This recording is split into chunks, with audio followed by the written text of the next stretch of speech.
오늘은 내가 무엇을 보느냐 라는 제목으로 하나님의 은혜를 함께 나누도록 하겠습니다.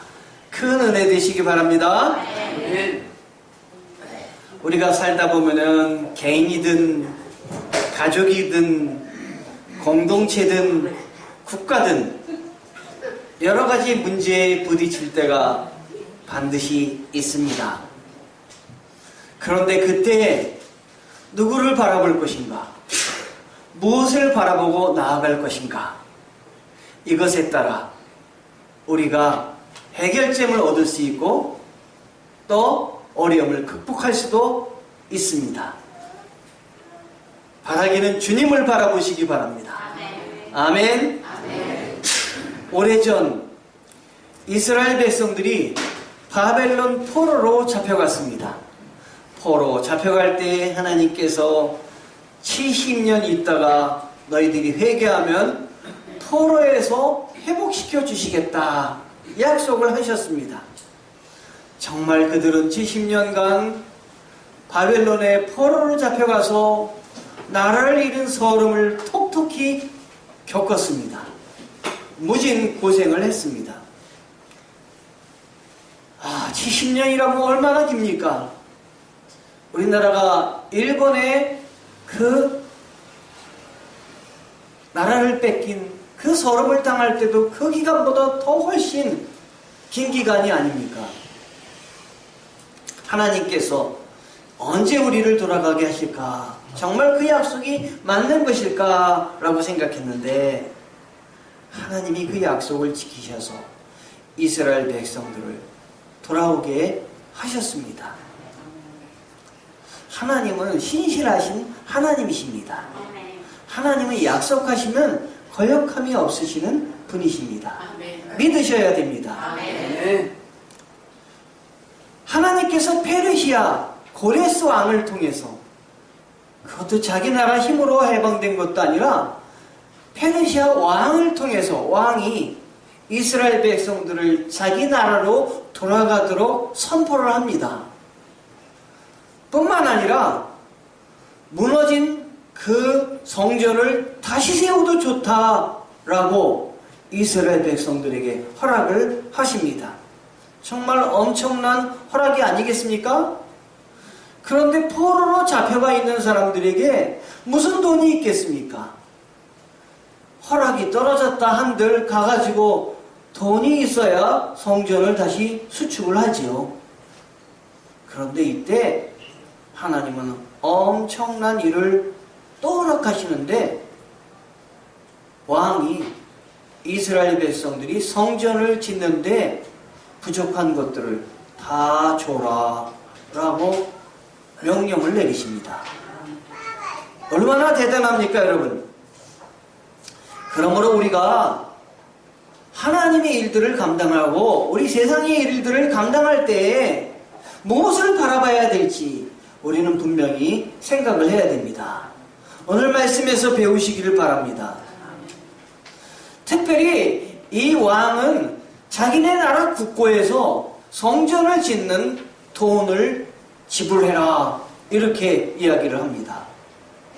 생각해 보세요. 우리나라 대통령이 퇴임할 때 퇴임 후에 거할 집을 국고에서 이렇게 지출을 해가지고 짓게 하는데 너무 많이 국고에서 지불해서 집을 지었다고 얼마나 그 신문지상에서 이야기를 합니까? 그런데 성전, 그것도 자기 나라 성전도 아니고 다른 나라 성전을 자기네 나라 국고에서 짓도록 하다니요. 이거는 정말 하나님의 도우심이 없이는 있을 수가 없는 이야기입니다. 여러분, 믿는 자들에게는 생각하지 못했던 일이 준비되며 일어남을 믿으셔야 됩니다. 센서티브라는 책, 1장 샌드에 져서 센서티브 90쪽에 보면 이런 내용이 있습니다. 한쪽 문이 닫히면 반드시 다른 문이 열리는 게 인생이다. 때로는 더 많은 문이 열리기도 한다. 그러나 믿는 자에게는 이것뿐만 아니라 문이 모두 닫혀도 하나님이 다 열어놓으실 줄 믿으시기 바랍니다. 오늘 본문에도 등장하는 여러 가지 질문 중에 첫 번째 질문이 바로 무엇이냐면 내가 무엇을 보느냐입니다. 오늘 설교 제목과도 같습니다. 하나님이 우리가 어려운 일을 당할 때 우리가 무엇을 보는지에 대해서 관심을 가지십니다. 제가 이곳에 평내로 이사 온 지도 우리 교회의 창립일과 더불어 4년이 지났습니다. 이곳에서 늘 가보고 싶은 것이 있었습니다. 그런데 감히 가겠다고 제가 시도를 여태까지 못 해봤어요. 가보고는 싶은데 어딜까요? 교회 근처에 있는 저 뒤편에 있는 산입니다. 이름이 백봉산이더군요. 아주 높은 산은 아닌 것 같은데 이렇게 보면 꽤 높이 보입니다. 만만치 않게 보여서 제가 아직까지 거기를 올라가고 싶은데 올라갈 염려를 내지 못했습니다. 그러나 한 사람, 저하고 같이 갔으면 좋겠다고 한 사람이 있는데 안승현 전도사예요. 안 전도사 같이 가고 싶다 얘기를 아직 못하고 있어요. 왜 못하고 있느냐? 안승현 전도사가 초등학교 3학년 때 저 설악산을 한번 갔었어요. 사모님이 아빠 안승현 아들하고 저 금강구를 한번 올라가 보세요. 그러면 아들에게 호연지기를 길러줄 수 있을 거예요. 금강굴이 꽤 높거든요. 그래서 그럽시다. 그리고 둘이 손을 잡고 올라갔어요. 올라가다 보니까 아이가 앞서서 막 날다람쥐처럼 뛰어가는 거예요. 도저히 잡을 수가 없었어요. 그래서 야, 쟤하고 높은 산을 오르면 안 되겠구나. 그 트라우마가 저에게 남아 있습니다.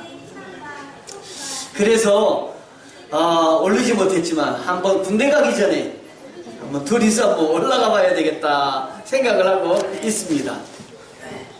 여러분, 이 산을 제가 얘기했는데 오늘 본문에도 우리가 여러 가지 문제를 겪으면서 살면서 그 고통당하는 그것을 뭐라 그러냐? 산이라고 이야기하고 있어요. 그리고 겪는 문제 중에 아주 가장 크게 겪는 문제를 큰 산이다 라고 이야기를 합니다. 여러분, 살다가 큰 산을 얼마나 많이 만나셨습니까? 많이 만나셨죠? 저도 큰 산을 많이 만났습니다. 그런데 크고 작든 이 간에 문제에 휩싸이게 되면 겪는 사람들에게는 그것은 제가 아직도 오르지 못한 백봉산과 같은 그 마음을 느끼게 되는 것입니다. 그런데 이렇게 큰 문제를 겪고 큰 산에 그 일들을 겪고 있는 스룹바벨에게 오늘 하나님께서 뭐라고 말씀하고 계시냐면은 4장 7절에 큰 산아 내가 무엇이냐 스룹바벨 앞에서 평지가 되리라. 아멘. 스룹바벨이 누구이기에 하나님은 그 사람에게 네가 겪고 있는 큰 문제 그것이 평평하게 되리라. 다 해결되리라. 이렇게 이야기하고 계실까요? 이 스룹바벨은 유대의 마지막 왕 여호야긴의 손자입니다. 그러니까 이 사람은 왕족이에요. 하나님이 이스라엘을 멸망시켜 주셨지만 하나님이 뭐라고 약속을 해주셨냐면 다윗의 왕조가 끊어지지 않게 하겠다. 그런데 나라가 멸망해서 다윗의 왕조가 끊어졌잖아요. 그런데 하나님은 그 손자를 살려놓으시고 그 왕조를 이렇게 데리고 오셔서 다시 성전을 짓는 일을 이 손자로 하여금 다윗의 왕조로 감당하게 하시는 것입니다. 하나님이 약속을 지키시는 분이십니다. 한 번 사람과 약속하셨다면 절대 잊으시는 분이 아니십니다, 여러분. 그런데 이렇게 포로로 잡혀갔던 이 사람 여호야긴이 유다의 유민들 5만 명을 데리고 다시 고국 땅으로 돌아온 거예요. 처음에는 성전을 잘 짓고 일을 추진해서 나아갔지만 주변 민족들의 방해가 너무너무 심한 거예요. 우리가 살다 보면 우리 일을 방해하는 사람이 얼마나 많습니까? 사사건건 물고 늘어지는 사람들이 있는 거예요. 문제가 될 것도 아닌데 물고 늘어지는 사람이 있는 것입니다. 그래서 이 사람들이 하도 방해하니까 건축을 하다가 건축이 어떻게 됐느냐? 중단이 됐어요. 그것도 몇 년간 중단이 됐느냐? 14년간 중단이 되었어요. 여러분, 건물을 짓다가 건물을 못 짓고 뼈대만 남아있는 건물 한번 보셨습니까? 우리 평내도 저 밑에 있는 건물이 하나, 아주 큰 건물이 짓다가 지금 완공을 못하고 있는 건물이 있잖아요. 보면 어떠십니까? 아쉽기도 하고 안 되기도 하고, 저 주인은 얼마나 마음이 아플까, 이렇게 생각되지 않겠습니까? 뜻있는 사람은 절망감에 사로잡혔습니다. 어리석은 백성들은 개인 일에 빠지게 되었습니다. 하나님이 직접 도우시고 지혜해 주시고 남의 나라 국고까지 도우셔가지고 성전을 건축한 일을 잊어버리고 말았습니다.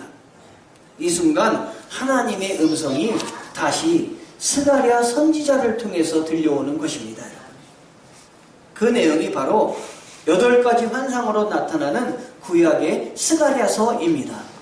그 스가랴서 중에 오늘 말씀은 5번째 보여주는 환상이고, 소위 두 감람나무의 환상이라고 하는 것이 오늘 여러분들에게 말씀드리는 내용입니다. 이 말씀은 이렇게 시작을 하는데, 시작 처음에 스룹바벨이 얘기하느니라 이렇게 얘기하지 않아요.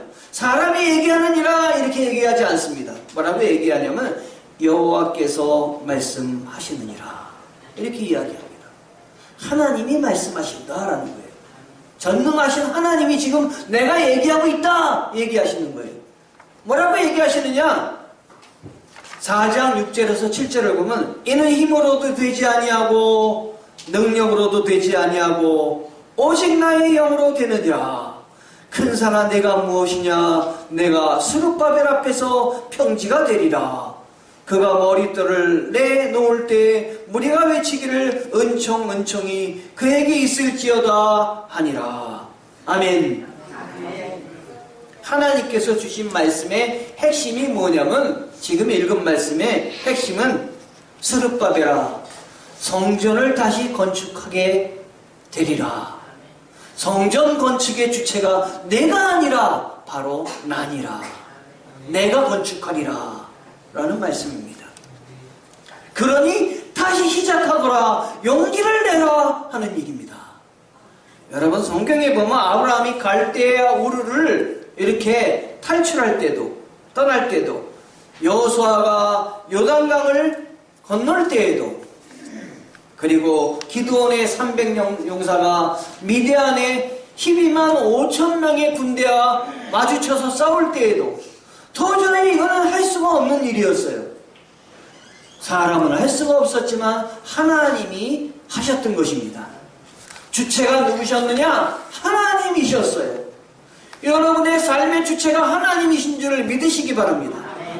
우리가 예수를 믿는 것, 하나님을 믿는 것이 내가 선택해서 여기 와 있는 줄 많은 사람이 착각하고 있어요. 아닙니다. 하나님이 여러분을 사랑하셨기 때문에, 하나님이 여러분을 붙잡아 여기다 데려놓으셨기 때문에 여러분이 여기 앉아 있는 것입니다. 보이지 않는 하나님께서 나를 사랑하시고 나를 위해서 계획하시고 나를 위해서 뜻하신 바가 있으시기 때문에 내가 여기 와 있는 것입니다. 아멘. 아멘. 아멘. 너희가 나를 택한 것이 아니라 내가 너희를 택하여 세웠나니 이는 너희로 가서 열매를 맺게 하고 또 열매가 항상 있게 하여 내 이름으로 아버지께 무엇을 구하든지 다 받게 하려 함이라. 아멘. 요한복음 15장 16절의 말씀입니다.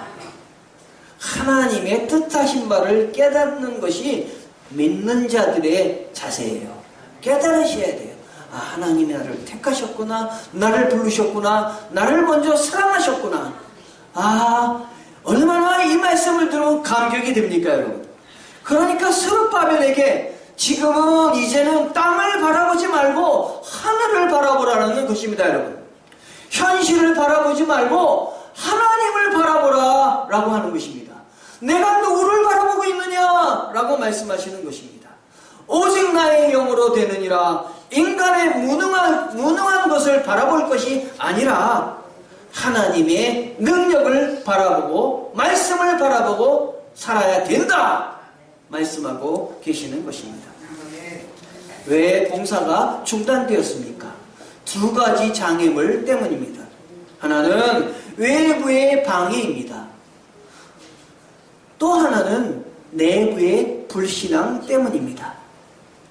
건축에 참여하지 못한 옆에 있는 시리아인들이 왕에게 상소문을 올렸던 것이에요. 반역하려고 합니다. 성소를 저렇게 짓고 또 다른 것을 짓다 보면 왕이요, 드디어 저 나라가 반역을 할 것입니다. 대적을 하기 위해서 성을 쌓고 있습니다. 그리하여 고소장을 보냈는데 왕이 그만 그 고소장을 보고 마음이 흔들려가지고 짓지 말아라 라고 이야기했던 것이에요. 여러분, 사마리아인과 주변 국가들의 반대와 방해, 과연 큰 산이 아닐 수가 없습니다. 인간적인 눈으로 볼 때 이제 모든 길이 다 막혔어요. 모든 가능성이 차단되었습니다. 둘째는 내적 장애물이라고 그랬어요. 이스라엘 백성들의 불신앙입니다. 자, 외적인 것이 막혔어도 내적으로 가능하다 보면은 가능한데 이거 자기 자신들마저 안 된다 그러면 이건 힘이 없는 거예요. 백성들은 하나님을 잊어버렸습니다. 불평하기 시작을 했습니다. 돈이 있어야 성전을 짓지. 힘있고 능력 있는 사람은 여기 하나도 안 왔잖아. 페르시아에 다 남았잖아. 정치 경제가 안정돼야 하나님이 일을 하지. 이거 어떻게 일을 할 수 있어? 불평과 불만을 이야기했던 것이에요. 그래서 하나님을 떠나고 하나님이 일을 하지 않고 세상 일, 세속의 일에만 매달렸던 것입니다. 이런 불신앙을 가지고는 큰 산을 넘어설 수가 없는 것입니다, 여러분. 그때 하나님이 뭐라고 그들에게 그러셨느냐? 오직 나의 영으로 되느니라. 오직 나의 영으로 되느니라 말씀을 하신 것입니다. 하나님께서 이 세상을 그의 나라로 세워가실 때 하나님은 사람을 도구로 하십니다. 하나님의 도구가 돼서 일을 해야 하는 사람들은 명심해야 됩니다. 하나님에 의해서 하신다. 하나님이 공급하시는 것으로 하나님의 영광을 위해서 해야 되겠다 하는 것입니다, 여러분. 이러한 하나님의 일하심의 원리를 보여주시기 위해서 하나님께서는 스가랴에게 하나를 보여주시는데 뭘 보여주시냐면 순금 등잔대를 보여주세요. 그 위에 기름 그릇이 있고 그 위에 7 등잔이 있고 금 기름을 공급하는 관이 좌우에 감람나무와 연결이 됩니다. 스가랴서 4장 10절에 보면은 온 세상에 두루 다니시는 여호와의 7 눈이다 라는 말씀이 있습니다. 여호와의 7 눈, 바로 성령, 하나님의 영을 가리킵니다. 세상에 있는 교회와 세움받은 종은 모두 서로에게 불가분, 나뉘어질 수 없는 관계입니다. 오직 주님의 성령의 인담을 받을 때 우리가 일들을 감당하며 세워질 수 있는 것입니다. 끊임없이 빛을 발산하는 순금등대와 같은 교회가 될 수 있으며 이를 굳게 붙잡고 나아갈 때 지치거나 낙심하지 않고 끊임없이 하나님의 일들을 감당할 수 있는 것입니다. 그런데 여러분, 스가랴는 놀랍게도 성전을 건축하는 데 눈이 머무르지 않습니다. 여러분들도 여러분의 일들, 여러분의 집들을 짓고 여러분이 먹고 살고 여러분이 문제를 해결받고 하는데 여러분의 시선이 그치지 않기를 원합니다. 소망을 가질 때 스가랴는 뭐까지 바라보고 있느냐? 저는 이 장면을, 이 성경을 읽다 이것을 읽고 너무나 감동이 되었어요. 스가랴는 뒷장에 쭉 가보면은 미래를 여는 새로운 통치자를 하나님이 허락하여 주신다. 그래서 예언을 하고 있어요. 미래를 여는 새로운 통치자 예수 그리스도이십니다. 앞으로 예수 그리스도가 너희들에게 올 것이다. 스가랴 9장 9절의 말씀입니다. 그래서 그 스가랴 9장 9절을 보면 뭐라고 나와있냐면 시온에 따라 크게 기뻐할지어다. 보라 내 왕이 내게 임하시나니. 왜 이스라엘 백성들을 이렇게 되돌아오게 해서 성전을 짓고 또 그 왕으로 하여금 국고로 보좌하게 해서 그 성전 건축을 감당하게 하느냐? 그들에게 성전을 짓게 하려고 하는 목적이 아니라 다 예수 그리스도가 이 땅에 오시는 것까지 연결이 되어서 예수 그리스도의 일을 지금 예비하고 있는 것입니다, 여러분. 여러분들이 여러분의 가족의 일 모든 일들을 힘겹게 감당하는 것은 하나님 나라와 예수 그리스도의 나라, 그 나라가 임하도록 여러분을 쓰고 계시는 것입니다. 믿으셔야 됩니다, 여러분. 왜 이 땅을 살아가는 동안 우리 믿는 사람이 큰 산, 작은 산과 같은 문제를 그럼 만나게 될까요?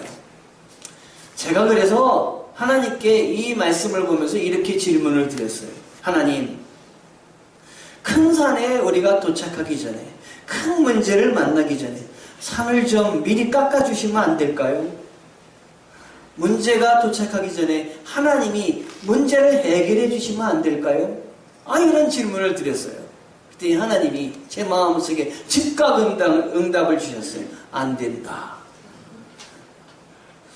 제가 과거에 고등학교에서 교목 생활을 하지 않았습니까? 그러면서 이 말씀을 주시는 거예요. 너 과거에 고등학교에서 교목 생활을 했지? 예. 너 그때 가출하는 애들 봤지? 예.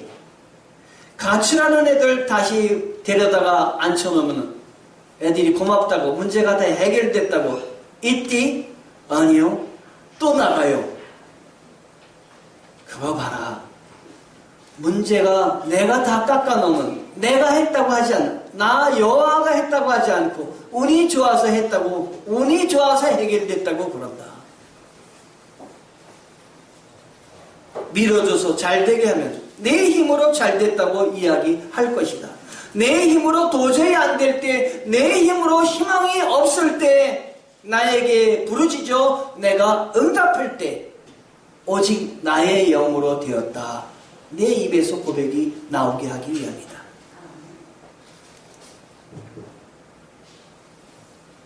우리는 종종 내 삶이 쉽게 풀어지지가 않음을 느낄 때가 많습니다. 희시로 때때로 장애물들을 경험합니다. 시련과 역경의 산을 넘어갑니다. 그때 우리는 어떻게 해야 됩니까?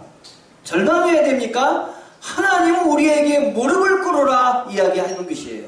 기도하라 말씀하시는 것입니다. 하나님 도와주셔야 되겠습니다. 나를 붙들어 주셔야 되겠습니다. 이렇게 기도할 때 우리 주님은 도와주십니다. 힘을 주십니다. 생각지도 못한 길을 열어 주십니다. 내 말이 내 귀에 들린 대로 행하리라. 민수기 14장 28절 말씀입니다. 그래서 우리가 그때 깨닫게 되는 것이에요. 하나님이 응답해 주실 때 하나님이 하셨구나. 오직 주의 영으로만 되는구나. 성도 여러분, 그러기에 우리는 매 순간마다 우리가 무엇을 바라보고 있는지 살펴봐야 되는 것입니다. 하나님이 나를 도우신다고 믿으면 장애물이 디딤돌이 되는 것입니다. 오늘 본문 건축공사장에서 여호와의 영이 함께 하시자 장애물이 변하여 디딤돌이 되었습니다. 아닥사스다 왕은 사마리아 사람들이 고발한 거짓 보고의 내용을 자세히 살펴봤어요. 이게 맞는가? 살펴봤더니 이 사마리아 사람들이 고발한 게 거짓이라는 게 발견이 됐어요. 오히려 사마리아 사람들은 고발해서 뭔가 얻으려고 했다가 오히려 얼고 매이는 그런 결과를 당한 거예요. 왕이 가만히 보다 보니까 6가지 내용을 발견하게 됐어요. 그 6가지 내용은 뭐냐? 첫 번째, 주변 부족들은 하나님의 성전 역사를 막지 말아라. 이게 기록되어 있고 다른 왕이 명령해 놓은 거예요. 두 번째, 유다인들은 당당히 성전 건축 공사를 계속해라. 세 번째, 왕의 재산 곧 세금 중에서 소요 경비를 신속 지원하여 지체함이 없도록 하라. 네 번째, 하나님께 드릴 제사에 필요한 제물들은 제사장이 원하는 대로 영락없이 공급해줘라. 다섯 번째, 제사 때마다 부탁하노니 왕과 왕자들을 위해 기도해다오. 여섯 번째, 무릇 누구든지 이 명령을 어기면 그 집을 거름더미가 되게 하리라. 얼마나 놀라운 일이에요, 여러분. 이 말씀이 에스라 6장 6절에서 10절 사이에 상세히 기록되어 있는 것이에요. 이 얼마나 하나님의 은혜로 가득 차 있습니까? 얼마나 놀라운 역사입니까? 여러분, 어려움을 만났다고 해서 절대로 놀라지 마시기 바랍니다. 낙심하지 마시기 바랍니다. 걸핏하면 불평의 입술을 열지 마시기 바랍니다. 내가 이해가 안 된다고, 내 뜻대로 이루어지지 않는다고, 받아들여지지 않는다고 함부로 원망하지 마시기 바랍니다. 하나님이 영이 함께 하시니 방해가 축복이 되고 장애물이 디딤돌이 되는 것이에요. 9절에 더욱 놀라운 말씀을 하시는데 뭐라고 얘기하시느냐? 그 일을 내가 마치리라. 아멘. 시작해 하신 전능하신 그분이 완성케 하시겠다고 말씀하시는 것이에요. 내가 끝내리라 이야기하시는 것입니다. 하나님의 일을 시작할 때마다 하나님이 이렇게 필요한 자원을 공급하시고 해결 방법이 없는 것 같지만 하나님은 해결하여 주시는 것입니다. 이렇게 해서 성전이 완성이 되었습니다, 여러분. 사랑하는 성도 여러분, 아무리 큰 문제가 있어도 원망하지 말고 더 크신 하나님을 바라보셔야 됩니다. 믿고 작은 일부터 차근차근 해나가면 큰 산도 평지가 되게 하시고 성령님을 의지하면 시작하신 일을 하나님이 마치게 해 주실 줄 믿습니다. 하나님께서 오늘 우리 모두에게 묻고 계십니다. 너는 무엇을 보고 있느냐? 여러분, 그 하나님의 질문에 하나님, 제가 하나님을 바라보고 있나이다. 도움이 하나님께로부터 옵니다. 내가 하나님만을 의지하고 나아가겠나이다. 고백하고 결단하는 여러분 되시기를 주님의 이름으로 축원합니다. 기도하시겠습니다.